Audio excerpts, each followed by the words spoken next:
사랑하는 여러분 안녕하십니까? 오늘 또 하나님이 주시는 귀한 은혜와 사랑과 평강과 진리가 여러분 안에 충만하시기를 바랍니다. 요한복음 1장 14절에서 예수 그리스도에 대한 고백 가운데 우리가 그분의 영광을 보았을 때 아버지의 독생자의 영광인데 은혜와 진리가 충만하더라 라는 말씀이 있죠. 이 은혜는 무엇이냐 그러면 우리를 구원하는 근본적인 하나님의 사랑을 우리는 은혜라고 얘기를 합니다. 그래서 이제 에베소 2장 8절에 있는 말씀을 보면은요, 너희가 은혜로 인하여 믿음으로 말미암아 구원을 얻었나니 이것은 너희에게서 난 것이 아니요 하나님의 선물이라 이렇게 말씀을 하고 있죠. 그 은혜가 하나님과의 언약적인 관계에서 주어지는 하나님의 크고 넓은 사랑이라고 하면 그 사랑이 우리 삶에 구체적으로 드러난 것, 우리의 일상적인 생활 속에 나타난 것, 그것을 우리는 하나님의 사랑 이렇게 얘기를 합니다. 이 하나님의 사랑은 우리의 삶에 성령의 은사와 열매를 맺게 하는데요, 성령의 은사는 우리의 삶을 믿음으로 외적인 강건함을 준다고 하면 성령의 열매는 우리를 내적으로 성숙시켜서 좀 더 성숙한 신앙이 되도록 하는 것이지요. 그래서 사랑과 일합과 화평과 같은 그 마음들은 우리의 마음 속에 하나님의 나라 천국을 이루어가고 하나님의 은사, 곧 병을 고치는 은사라든지 뭐 귀신을 쫓아내는 것이라든지 이런 것들은 우리의 믿음의 증거를 생활 속에 드러나게 합니다. 그러므로 해서 우리의 삶의 평안의 역사, 평강의 역사가 이루어지게 하는 것이죠.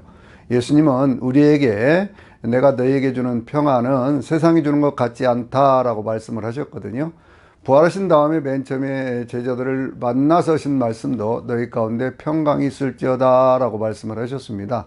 그래서 우리가 하나님의 은혜와 사랑 속에 살다 보면요, 그 안에는 세상이 뺏어갈 수 없는, 세상에 빼앗기지 않는 그런 평강의 역사가 있는 것이고요, 그 모든 것들은 절대적인 것이기 때문에 진리라고 얘기를 합니다. 진리는 변하는 것이 아니지요. 진리는 어제나 오늘이나 내일이나 똑같은 것이기 때문에 이러한 그 삶의 어떤 자세, 태도, 그 모양, 그 모든 것들이 바로 신앙의 본질적인 것이고요. 그래서 늘 우리는 하나님 앞에서 은혜로 인하여 구원을 받았으니 내 안에 하나님이 주시는 은사와 열매가 맺어져서 그래서 삶이 능력 있는 삶이 될 뿐만 아니라 내 삶의 어떤 그런 평강의 역사를 통해서 하나님의 사랑 가운데 사는 진리의 사람들이 되시기를 바랍니다. 이 사순절 기간이거든요. 사순절 기간이 되면 우리는 가이사라 빌립보에서부터 출발을 했던 예수님의 그 길을 쭉 따라가 보면 많은 것들을 우리가 알게 되고 깨닫게 되고 신앙의 어떤 그 자세를 가다듬게 되는데요. 가이사라 빌립보라고 하는 그런 만신전이 있던 모든 우상들이 모여있던 그 지역에서 예수님이 너희는 나를 누구라고 하느냐 이렇게 물으셨잖아요. 그 물음 가운데 베드로가 주는 그리스도시요 살아계신 하나님의 아들입니다 라고 대답을 했을 때 예수님께서 바요나 시몬아 내가 복이 있도다 라고 말씀을 하셨어요. 예수님이 누군가를 바로 알고 바른 신앙 고백을 하는 사람은요, 하늘의 신령한 복으로 땅의 기름진 복으로 하나님께서 늘 축복해 주실 줄로 믿습니다. 그 가이사라 빌립보 지역에서부터 주님이 쭉 내려오셔가지고 들리셨던 것이 주님께서 주로 사역을 많이 하셨던 가버나움 지역입니다. 가버나움 지역에서 주님은 하나님 나라의 말씀을 전도도 하시고 선포도 하시고 그리고 많은 병든 자를 고치시며 귀신을 쫓아내시고 죽은 자를 살리시는 그러한 사역들을 쭉 이루어 주셨어요. 그리고 그 모든 일들을 이루셨던 바로 그 가버나움을 뒤로하고 예수님께서 가셨던 곳이 다볼산입니다. 변화산이죠. 그 변화산에서 주님께서는요, 그 얼굴이 해와 같이 빛나고 그 옷이 빛과 같이 휘어지는 그 모습을 보여주셨어요. 본질적으로 하나님이시다라고 하는 것을 우리에게 보여주신 것이죠. 태초에 말씀이 계셨는데 그 말씀이 하나님과 함께 계셨고 그 말씀이 곧 그 하나님이시다라고 하는 요한복음 1장 1절에 계셨다라고 하는 그러한 말씀은요, 그것은 뭐 태초라고는 그 시간에만 계셨다 그런 뜻이 아닙니다. 그건 미완료 상태거든요. 그 저 시제로 보면은요. 그건 무슨 얘기냐면 그 이전 태초라고는 말씀하는 그 이전에도 계셨고 그 이후에도 계셨고 영원히 계신 분이라고 얘기를 할 때 계셨다라고는 그 단어를 쓰고 있는 겁니다. 참으로 신비한 그러한 내용을 계셨다라고는 단어 속에도 담고 있는 것이거든요. 그것을 우리가 쓰는 어떤 한자에서는 무시무종 그렇게 얘기를 합니다. 시작도 없고 끝도 없다 이렇게 말씀을 하는 거예요. 그것이 계셨다라고는 그런 뜻이고, 그래서 하나님과 함께 계셨던 바로 그분이 하나님이시다, 우리는 그렇게 이야기를 하는 것입니다. 예수님, 육체로 우리와 똑같은 몸으로 오셨던 바로 그 예수님이 하나님이시다라고 하는 것을 그 변화산에서 보여주신 다음에 그 변화산에서 조금 더 밑으로 내려오셔서 요단강을 건너서 요단강 동편으로 가십니다. 그것은 왜 그러냐면 요단강 동편이 어디예요? 바로 베단이라고 하는 곳이 있는데, 성경에는 베단이라고 하는 곳이 두 곳이 있죠. 하나는 이 나사로와 두 여동생이 살던 그 베단이라는 마을이 있고요. 또 하나 베단이는 요단강에서 동편으로 거기에 세례 요한이 세례를 주던 그런 터가 있습니다. 그곳에서 예수님께서는 처음 그 세례를 받으시면서 시험을 받으시러 시험산에 올라가셨는데, 그 시험산에서 내려다보면 그 여리고라고 하는 그러한 지역들이 쭉 들여다 보이고 그렇게 했죠. 왜 그곳에서부터 다시 요단강을 건너갔다가 다시 오시느냐 그러면, 바로 그 장소, 베단이라고 하는 그 장소는요, 예수님이 세례를 받으면서 공생애를 시작했던 것일 뿐만 아니라 구약시대에 여호수아가 함께 그 요단강을 넘어서서 여리고를 점령해 가는 바로 그 곳이거든요. 그러니까 새로운 역사가 시작되는 바로 그 장소입니다. 그러니까 예수님께서는 이제 십자가를 지시고 영원한 하나님 나라를 선포하기 위해서, 부활의 새 생명을 우리에게 주시기 위해서 바로 거기에서부터 새롭게 시작하시는 것을 볼 수가 있습니다. 요단강을 다시 건너 오셔서 어디로 가셨어요? 여리고로 가셨는데, 이 여리고라고 하는 곳은요, 구약 시대에도 여리고가 있었고 신약 시대도 여리고가 있는데, 인류 역사상 가장 오래된 도시 가운데 하나입니다. 어떤 이 고고학자들은요, 그것을 사람들이 살았던 흔적을 1만 년 전까지 그렇게 거슬러 올라간다 그렇게 얘기를 하고 있거든요. 구약 시대의 여리고는 어떤 곳이냐 그러면, 여호수아서에 보면 그 두 명의 정탐꾼을 보내어서 여리고를 정탐을 하고, 그리고 그 성을 7번을 돌고 마지막 날 7번째 그렇게 돌았을 때 성벽이 안에서부터 바깥으로 무너져 내려가면서 그것이 마치 사다리와 같은 그런 역할을 해서 여리고를 점령했던 그 유명한 역사가 있는 곳입니다. 그곳에서 있던 한 여인이 있죠. 그 여인은 누구냐면 바로 그 라합이라고는 그런 여인인데, 이 여인은 그곳에서 주막집을 하고 있었던 여인이죠. 그런데 정탐꾼들이 들어갔을 때 그 정탐꾼들을 바라보고 하나님의 역사가 어떻게 이루어질지를 아는 그러한 지혜로움이 있었고, 그리고 믿음의 결단이 있었던 그 여인입니다.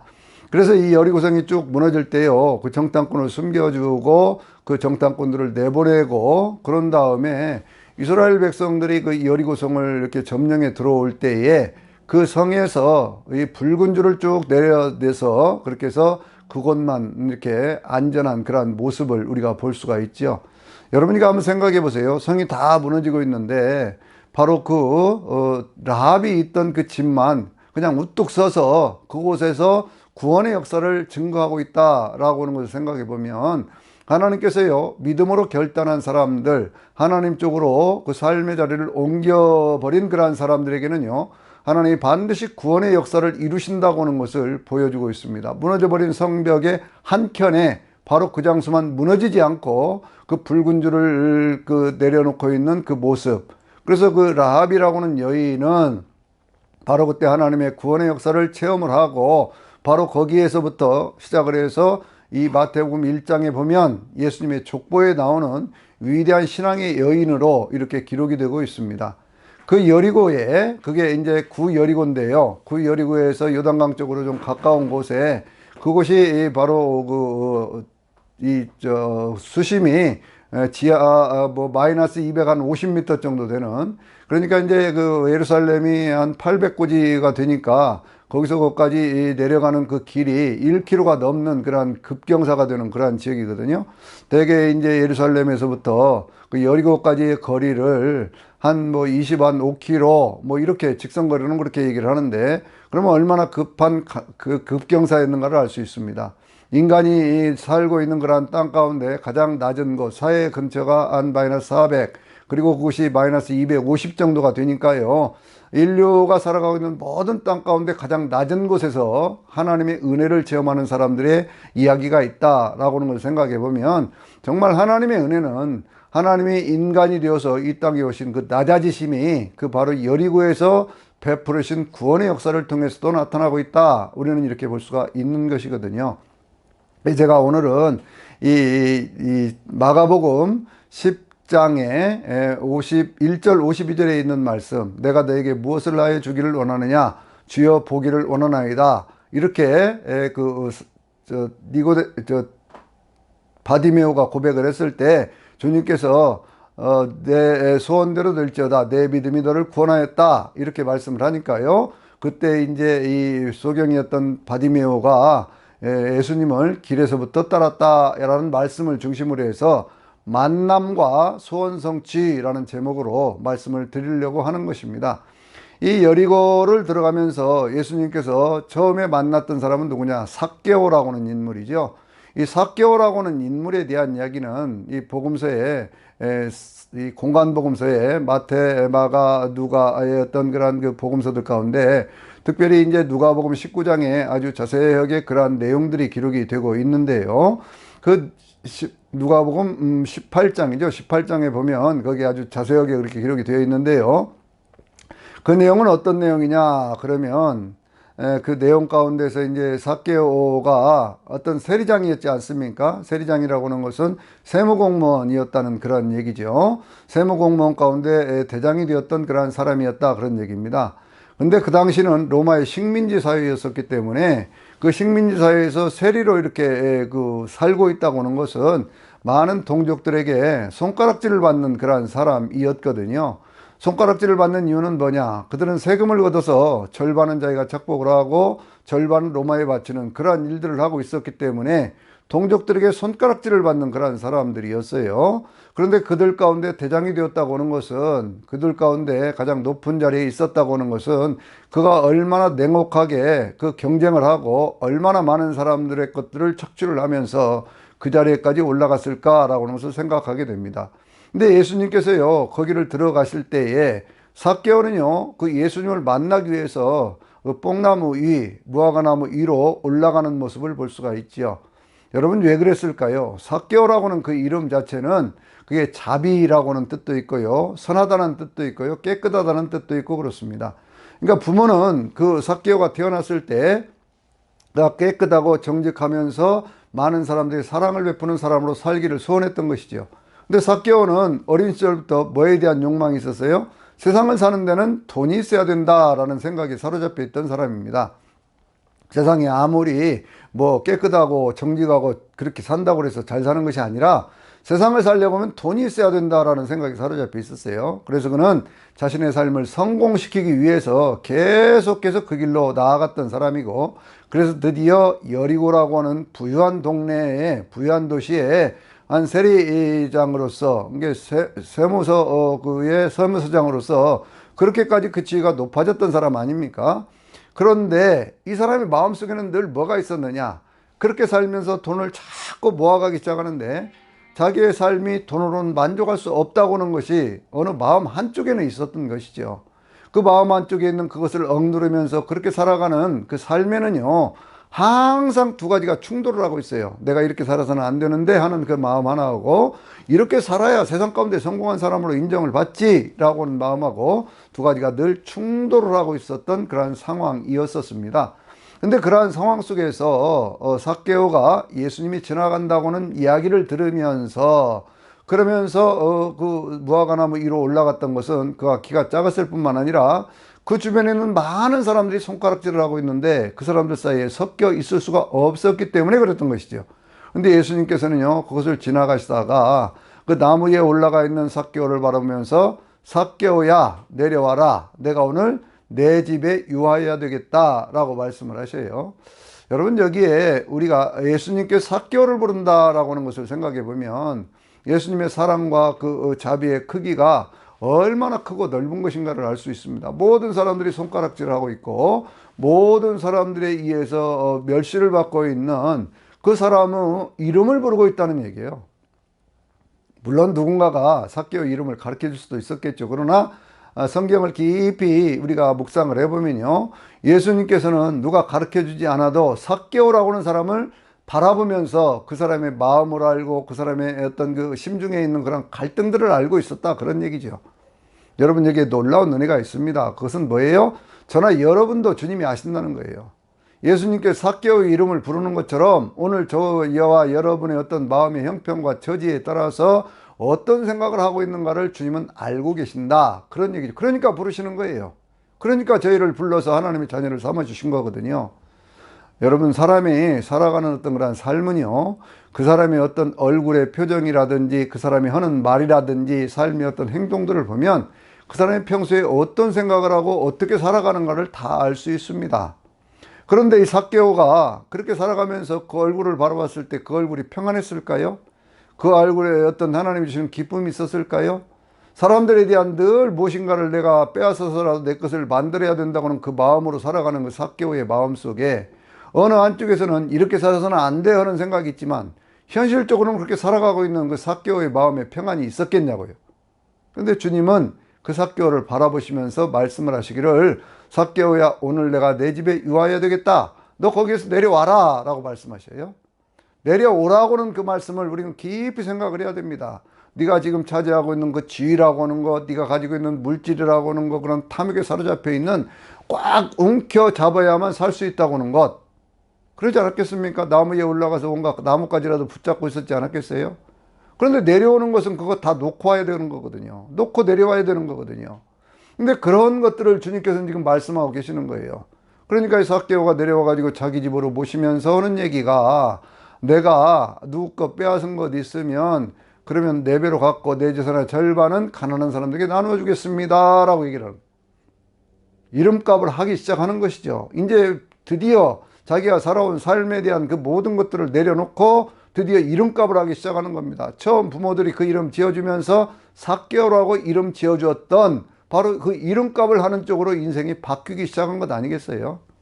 여러분, 우리가 깊이 생각을 해야 됩니다. 우리가 살아가면서 뭔가를 나는 가지고 있다고 생각하는 것들이 있어요. 어떤 사람은 돈이 많다 그렇게 얘기를 합니다. 나는 많이 배웠다고 얘기를 합니다. 나는 많은 것들에 어떤 그 속에서 사람들의 인정을 받고 있다고 생각을 합니다. 착각이에요. 인생이라고 하는 것은요, 움켜잡고 있는 것 때문에 인생 행복한 것이 아니고 그 손을 쫙 필 때 훨씬 편한 겁니다. 여러분 한번 해보세요. 손을, 주먹을 꽉 움켜쥐고 한 10분만 있어 보십시오. 견딜 수 있습니까? 견딜 수 없습니다. 그러나 그 손을 펴고 한 1분만 지나가면요, 사람이 몸도 편해지고 마음도 편해지고 그런 것이거든요. 신앙은 움켜쥐는 것으로 가는 게 아니에요. 움켜쥔 것, 내가 내 자신의 삶을 이것으로 성공해 보겠다고 하는 것, 그것이 내려놓아질 때 바로 거기에서부터 구원의 새 역사가 이루어진다라고 하는 거예요. 예수님께서 말씀하셨잖아요. 오늘 이 집에 구원이 임하였다라고 말씀을 하고 있습니다. 삭개오를 여리고에서 만났다고 하는 것은, 여리고라고 하는 도시는요, 풍요의 도시고 어떤 그런 빈부의 격차가 심한 것이고 그 속에서 온갖 인간들이 다 모여 사는 장소예요. 우리가 사는 세상입니다. 그 속에서 세상 가운데 성공을 하기 위해서 그 앞을 향해서 달려왔던 삭개오, 그가 드디어 예수님을 만나서 구원의 새 역사를 이룬 곳, 바로 그것이 여리고라고 하는 것이죠. 구약시대에 한 여인 라합이 그랬던 것처럼 삭개오도요, 자기 인생에서 무엇이 더 귀중한 것인가 라고 하는 것을 알게 되었던 것입니다. 그리고 그 다음 날이 되었습니다. 주님께서 다시 길을 가십니다. 예루살렘을 향해서 올라가시는 길이에요. 그런데 그 길가에 누가 앉아 있습니까? 거지였던 바디메오가 앉아 있습니다. 이 이야기는요, 성경에서 가장 유명한 말씀 가운데 하나인데, 마가복음 10장 46절에서부터 52절까지에 있는 말씀의 내용은 이렇습니다. 길가에 바디메오가 구걸을 하러 앉아 있는데 그 길가를 예수님께서 많은 사람들과 함께 그 길을 지나가십니다. 그런데 그 지나가는 그 모습 속에서 이 바디메오는 눈은 볼 수 없었던 그 사람이 귀는 열려 있었어요. 자기 마음속에 늘 가지고 있던 소원이 있었습니다. 그런데 예수님이 지나간다는 소식을 들으면서 그가 예수님을 향해서 막 소리를 지르기 시작하잖아요. 다윗 자손 예수여, 나를 불쌍히 여기소서라고 막 소리를 지르기 시작을 합니다. 그 당시에 풍습으로 보면요, 소경되었던 사람들이 사람들 사이에서 소리를 지른다는 것은 엄격하게 제한이 되었던 일들이에요. 그래서는 안 됩니다. 왜 죄인이 멀쩡한 사람들 속에서 소리를 지르냐, 뭐 이런 식이거든요. 우리가 태어나면서도 소경되었던 사람에 대한 얘기를 할 때도 거기 있는 사람들이 뭐라고 얘기를 합니까? 이 사람이 소경된 것이 자기 부모의 죄입니까? 자기의 죄 때문입니까? 이렇게 묻잖아요. 그러니까 소경은 죄인이다. 이것이 그 당시에 통용되는 그런 방식이었거든요. 그런데 그가 그런 소리에도 아랑곳하지 않고 계속 더 그렇게 하니까 주님께서 그를 불러 보이시잖아요. 오라고 말씀을 하십니다. 그러니까 자기의 겉옷을 벗어 던졌다 그래요. 겉옷이라고 하는 것은 추울 때는 옷을 이렇게 옷 역할도 하고, 또 어떤 때는 동전들을 던져주면 그것을 받는 역할도 하는, 그가 거지 생활하는데 꼭 필요한 거예요.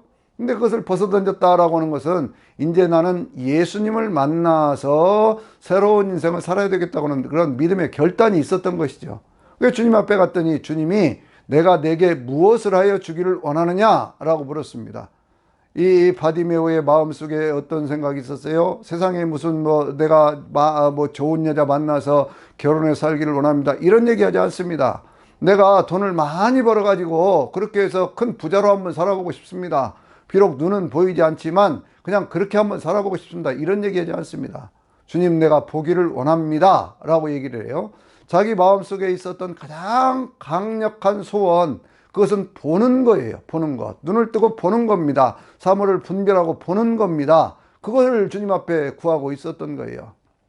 오늘날 우리가 세상을 살아가는데도 많은 마음의 소원들이 있습니다. 저나 여러분 다 소원이 있습니다. 그 소원 가운데 가장 강력한 것, 가장 귀중한 것, 가장 소중한 것, 꼭 이것만은 이루어지고 싶다고 하는 그런 마음의 소원을 우리가 송곳 같은 기도로, 드릴을 뚫는 것 같은 기도로 그렇게 해야 됩니다. 여러분, 아무리 두꺼운 그런 벽이라고 하도요, 아주 막 드릴 같은 걸로 뚫면 뚫어지잖아요. 그런 기도가 우리 가운데 있어져야 된다, 그 말씀이에요. 주님께서 그걸 묻고 계시는 거예요. 너를 가로막고 있는 그런 장벽이 무엇이냐는 거예요. 마음속에 장벽이 무너져야 됩니다. 마음속에 장벽이 무너져야 마음이 청결해지고, 청결한 마음속에 주님을 만나는 역사가 있게 되어지는 것이거든요. 그래서 이제 그렇게 말씀을 하시니까 주님께서 내 믿음이 그도다, 내 소원대로 될지어다 라고 말씀을 하셨을 때 이 바디메오는 눈을 뜨고요, 그리고 길에서부터 예수님을 쫓아갔다 라고 하는 것이 마가복음 10장 52절에 있는 말씀이거든요. 여러분, 이 바디메오는요, 그 이름을 가만히 생각을 해보면 바디메오라고 하는 것이 그 사람의 이름이 아니에요. 그 사람의 이름이 아닙니다. 그냥 바디메오니까 디메오의 아들, 그러니 바라고 하는 것은 아들이라는 뜻인가요? 디모에라고는 바디메오 할 때 디메오라고는 그런 이름의 뜻은 무엇일까요? 그것은 존귀한 자, 영광 가운데 있는 자, 그런 뜻입니다. 그러니까 그 이름이 뜻하고 있는 것은 뭐냐면 그 존귀한 자의 아들로 태어났다, 그 얘기예요. 그런데 이 사람이 자기 존재가 없습니다. 그 사람은 이름도 없어요. 그냥 바디메오예요.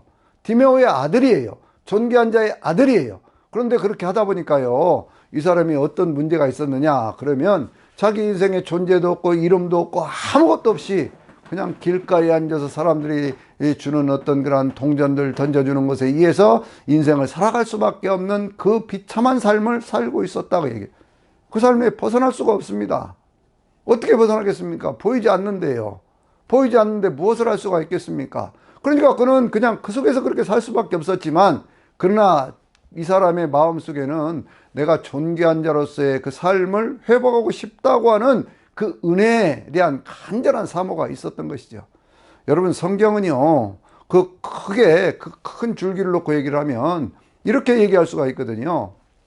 첫 번째 인생을 시작할 때, 첫 번째 하나님이 창조를 시작할 때 그때 모든 것이 참 하나님 보시기에 좋았다 그랬고, 사람들은 하나님의 형상과 모양대로 남자와 여자를 만드시면서 그들에게 복을 주셨다, 이렇게 시작을 합니다. 모든 출발점은 축복에서부터 출발했던 것이고, 그러면 성경의 맨 마지막은 무엇일까요? 그것은 인생에 있어서 모든 하나님이 함께하여 주심으로 새하늘과 새 땅이 이루어지면서, 거기에서 하나님께서 모든 인생의 눈에서 눈물을 닦아주시면서, 그러면서 죽음이 없고 아픔이나 고통이나 애통하는 것이 없는 그런 영원한 하나님 나라, 이게 좋은 것에서부터 더 좋은 것으로 나아가는 것이 창조의 역사하고 구원의 역사하고 하나님의 은혜의 역사인 것이거든요. 근데 중간은 그렇게 되질 않잖아요. 왜냐하면 인생이 중간에 아담의 죄, 인생의 죄의 문제가 생기기를 시작하는 겁니다. 그래서 죄의 문제가 들어오기 시작하니까 그 가운데 저주가 있고 고통이 있고 절망이 있고 죽음이 있었던 것이고, 이 모든 것들을 극복할 수 있도록 하나님이 주신 것이 뭐예요? 바로 십자가의 은혜라고 하는 거예요. 성경은요, 요한계시록만 하더라도 지금부터 거의 한 2000년 전에 쓰여진 책인데 여전히 동일한 말씀을 선언하고 있습니다. 뭐라고 선언하고 있느냐고 하면, 그것은 요한계시록 1장 5절에 우리를 사랑하사 그의 피로 우리들의 죄에서 해방하여 주시고 라고 말씀합니다. 인생의 새로운 길을 살 수 있는 그 길을 주님께서는 십자가에서 열어주신 것이고, 십자가의 어떤 그 증거가 하나님의 사랑의 완전한 증거라고 하는 것, 다 이루신 증거라고 하는 것을 부활을 통해서 나타내 보여주신 것이죠.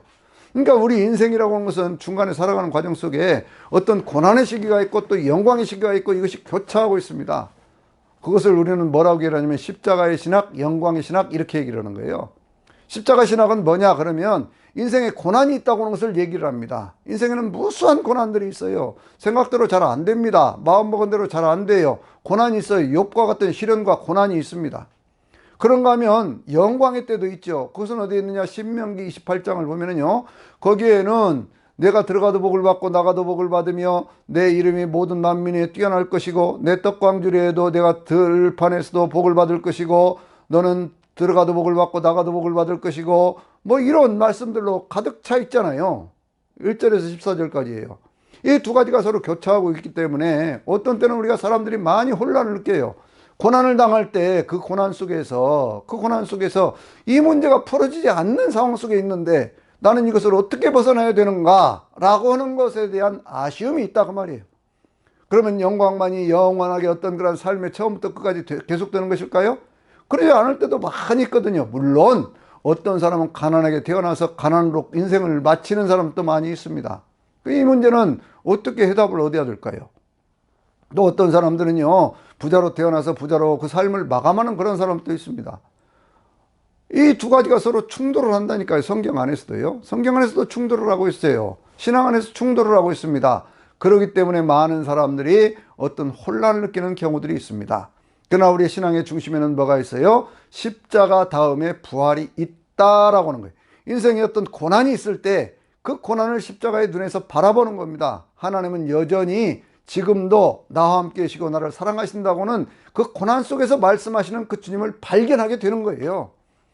제가요, 지난 주간에 제가 좋아하는 말씀들 가운데 한 구절을 묵상하다가 큰 은혜를 받았습니다. 그것은 뭐냐면 고린도서 4장에 있는 말씀을 보면요, 어두움 가운데서 말씀하시는 하나님이, 그 말씀이요, 어두움 가운데 말씀하시는 하나님이 그리스도 예수의 얼굴에 있는 하나님의 영광을 아는 빛을 우리의 마음속에 비추어 주셨습니다 라고 하는 그 말씀을 제가 생각을 하다가 제가 이 말씀을 좋아하기 때문에 늘 외우고 늘 묵상을 하고 그러는데, 새삼스럽게 깨달은 것은 뭐냐면, 아하, 하나님이 어둠 속에서부터 말씀하시면서 새 역사가 시작되었구나. 천지창조의 역사도 그것 아닙니까? 천지창조의 역사할 때 모든 흑암이 깊음 위에 있고 하나님이시는 수면에 운행하였다. 여기서부터 출발하잖아요. 깊고 깊은 그 어둠 속에서 하나님이 말씀하시기를, 그 깊음이 있는 곳에서 어두운, 정말 헤아릴 수 없는 그런 어두움 속에 있을 때 바로 거기에서 말씀하시기를, 어두움 속에서 말씀하시기를 빛이 있으라 하심에 빛이 있었고거든요. 여러분, 인생에 수없이 많은 고난이 있다니까요. 이름조차 존재조차 없는 것 같은, 그냥 거지로밖에 살 수 없었던 그 바디메오, 자기 이름도 없어요. 존재 가치가 없습니다. 그런데 그 사람을 바라보면서 주님은 그 사람의 마음속에 가장 깊은 곳에 있는 소원을 알고 계셨다고 얘기해요. 그래서 우리는요, 하나님의 말씀과 기도로 거룩하여진다고 했기 때문에, 거룩하여진다고는 무슨 구별된 축복의 사람이 된다, 그런 뜻하고 똑같아요. 늘 하나님의 말씀을 묵상하면서 어떤 고난이 있을 때 그 고난 속에서 하나님의 말씀을 묵상을 하면서 하나님 앞에 기도하는 그러한 자세를 우리는 가져야 된다, 그거예요. 그것이 인생의 고난, 그 너머에 있는 영광, 우리의 낮은 몸을 그리스도 예수가 입으셨던 것과 같은 영광의 몸으로 변화시켜 주실 것이라고 하는 그 믿음 속에서 사도들은 순교했던 겁니다. 여러분 성경을 보면서 가장 이해되지 않는 것 가운데 하나가 왜 예수를 믿던 초대교회 교인들이 사도들이 다 순교를 하느냐 그거예요. 십자가에 거꾸로 못 박혀 주기도 하고 어떤 사람은 십자가에 옆으로 꺾여진 그런 십자가에 죽기도 하고 어떤 사람은 그냥 목이 잘려 죽기도 하고 어떤 사람은 가죽이 벗겨서 죽기도 하고 사도들이 다 그렇게 죽어요. 시험 들지 않겠어요? 여러분 그런 얘기를 계속하면은요 세상에 시험 들지 않은 사람이 어디가 있습니까? 주님을 따라다녔고 주님을 위해서 헌신했고 주님의 복음을 전하다가 다 그렇게 죽는 것으로 끝난다면 거기에 무슨 은혜가 있냐 그 말이에요. 근데 그들은 그렇게 함에도 불구하고 그것이 고난의 순간이라는 것을 알았고 그 고난 끝에 영원한 하나님 나라의 영광이 있다는 것을 보았기 때문에 그들은 그 죽음이 끝이 아니고 그 다음에 영원한 세상이 있다고 하는 것, 영원한 하늘나라가 있다고 하는 것을 믿었기 때문에 그런 거예요. 신앙의 신비는 바로 여기에 있는 겁니다. 우리가 인생을 살아갈 때요 어떤 그런 고난의 시기 그 모든 것들 속에서 주님의 십자가를 바라보면서 그 십자가 속에서 부활의 영광을 미리 바라보고 그 은혜를 체험할 수 있는 능력이 있어야 돼요. 그것이 신앙이라니까요. 십자가만 바라보고 고난만 얘기하는 것이 아니라 고난을 위로하는 것이 아니라 그 고난을 위로하는 것에서 끝나는 것이 아니라 어떤 사람들 그렇잖아요. 무슨 어떤 어려운 문제가 생기면 이건 당신이 져야 될 십자가야. 그러고 말아버려요. 고난 속에 있는 사람은 그거 어떻게 하라는 겁니까? 힘든 속에서 벗어나지 못하고 있는데 그거 어떻게 하라는 겁니까? 그러나 그게 아니라 바로 그 십자가, 예수 그리스도의 십자가, 우리보다 먼저 우리의 모든 고통, 우리의 모든 죄악, 우리의 모든 죽음까지를 다 걸머지고 죽으시는 그 하나님의 아들의 낮아지심, 바로 그 속에서 영원한 생명의 부활의 새 역사가 시작된다고 하는 것을 믿을 수 있을 때 오늘 우리는 우리의 현실적인 고난을 넘어설 수 있는 믿음의 사람들이 되는 겁니다. 여러분 여기 성경에 있는 바디메오 한번 보세요. 바디메오의 인생, 태어나면서부터 그 존귀한 자의 집에서 태어나가지고 그렇게 해서 어떤 그런 고난 속에 살고 있는 그 바디메오의 그 인생의 고난을 무엇으로 그걸 위로를 하겠습니까?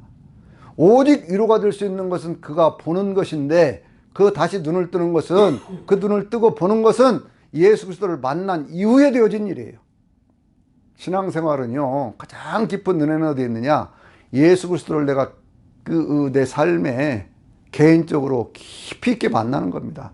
그래서 내 영의 가장 깊은 곳에 있는 고독을 치료받고 내 마음의 상처들을 치료받고 내 생활 속에 필요한 것들을 공급받고 그렇게 하며 살아가는 거예요. 광야 같은 세상길이지만 그 속에서 다시는 뜨거운 것들에 해를 받지 않고 먹고 사는 문제도 고통당하지 않고 하는 그 이 은혜를 우리가 날마다 주시는 은혜, 일용할 양식의 은혜를 누리면서 살아가는 겁니다. 그리고 영원한 하나님 나라를 소망하면서 바라보며 사는 거예요. 신앙생활하면서 현실적인 것만 바라보고 살면요 절대로 이 신앙생활 제대로 할 수 없습니다. 그러나 그 다음에 넘어서서 십자가의 은혜를 넘어서서 영원한 부활의 나라, 생명의 나라, 천국을 바라볼 때 우리는 승리할 수가 있는 겁니다. 그 과정을 보여주고 있는 것이 바로 바디메오의 주님을 만나고 그 인생을 새롭게 출발하는 거잖아요. 고난 속에서만 있었습니다. 계속해서 그가 성인이 될 때까지, 여러분 수십 년 세월 아닙니까? 수십 년 세월이에요. 그게 하루 이틀이 아닙니다. 그 세월 속에 눈 뜨지 못하고 길가에 앉아서 구걸하면 사람들의 멸시를 받고 자기 이름도 존재도 없는 그냥 길가에 있는 거지로만 살던 그 인생이 예수님을 만났을 때 그는 자신의 인생의 모든 것들을 예수님께 걸었습니다. 모든 것을 걸었어요. 그리고 주님을 향해서 부르짖어 기도하기 시작했습니다. 나사렛 예수여, 다윗의 자손 예수여, 나를 불쌍히 여기소서, 나를 불쌍히 여기소서, 나를 불쌍히 여기소서. 이 부르짖음이 주님 귀에 들렸고 주님께서 그의 마음의 소원을 이루어 주신 거예요. 인생은요 살아보면 태어나면서부터 죽음까지가 시작과 끝이 아니고 과정이거든요. 과정. 인생은 과정이에요. 과정. 살아가는 과정입니다. 그 과정에는 수없이 많은 돌뿌리도 있고요, 수없이 많은 장애물도 있고요, 그 모든 것들이 있어요. 그런데 그럴 때마다 우리는 바디메오의 그 외침을, 그것을 기억하고 우리도 똑같이 그렇게 할 수 있어야 됩니다. 주 예수여 나를 불쌍히 여기소서, 다윗의 자손 예수여 나를 불쌍히 여기소서. 주님 내 인생 가운데 개입하셔서 내 인생의 삶의 소원을 들어 응답하여 주시옵소서 하는 기도가 있어져야 되는 거예요. 그 기도가 있을 때 주님은 이렇게 말씀하셔요. 내게 무엇을 하여 주기를 원하느냐? 주님, 보기를 원합니다. 내 소원대로 될지어다. 내 믿음대로 될지어다. 이렇게 말씀을 하시는 겁니다. 여리고라고 하는 것은요, 인류 역사상 가장 오래된 곳이기도 하지만 성경에서 말씀하고 있는 라합이라고 하는 여인이 거기에서 만나서 모두가 다 멸망을 당할 때 바로 그 성벽, 라합이 있던 성벽은 무너지지 않고, 그리고 거기에 우뚝 서서 붉은 빛 줄을 내려서 그래가지고 거기에서 구원받은 것처럼, 삭개오가 자기 인생의 성공만을 위해서, 세상적인 성공만을 위해서 달려가다가 예수님 만나서 자기의 본 면목을 회복했던 것처럼, 또 이 소경 바디메오가 인생의 존재도 없고 인생 가운데 삶의 어떤 그런 가치도 없었던 그러한 사람이 기필코 예수님을 만나서 자기 인생 가운데 예수님을 따라가는 쪽으로, 그렇게 눈을 뜨고 따라가는 쪽으로 바꿔버렸던 것처럼, 예수님을 따라갔다고 하는 그러한 말씀은, 예수님을 길에서부터 따라갔다고 하는 그러한 말씀은 영적으로 보면 길이요 진리요 생명이신 예수 그리스도, 그분의 가르침을 따라서 인생을 살기 시작했다라는 말씀하고도 똑같은 거예요. 저나 여러분의 삶이 신앙의 삶이라면, 신앙인의 삶이라면, 이러한 삶은 라합, 또 혹은 삭개오, 또 혹은 바디메오 같은 그러한 삶이 되어져야 됩니다. 이러한 은혜의 체험이 저나 여러분의 인생 속에 오늘 반드시 이 하루에 있게 되시기를 주의 이름으로 축원합니다. 아멘.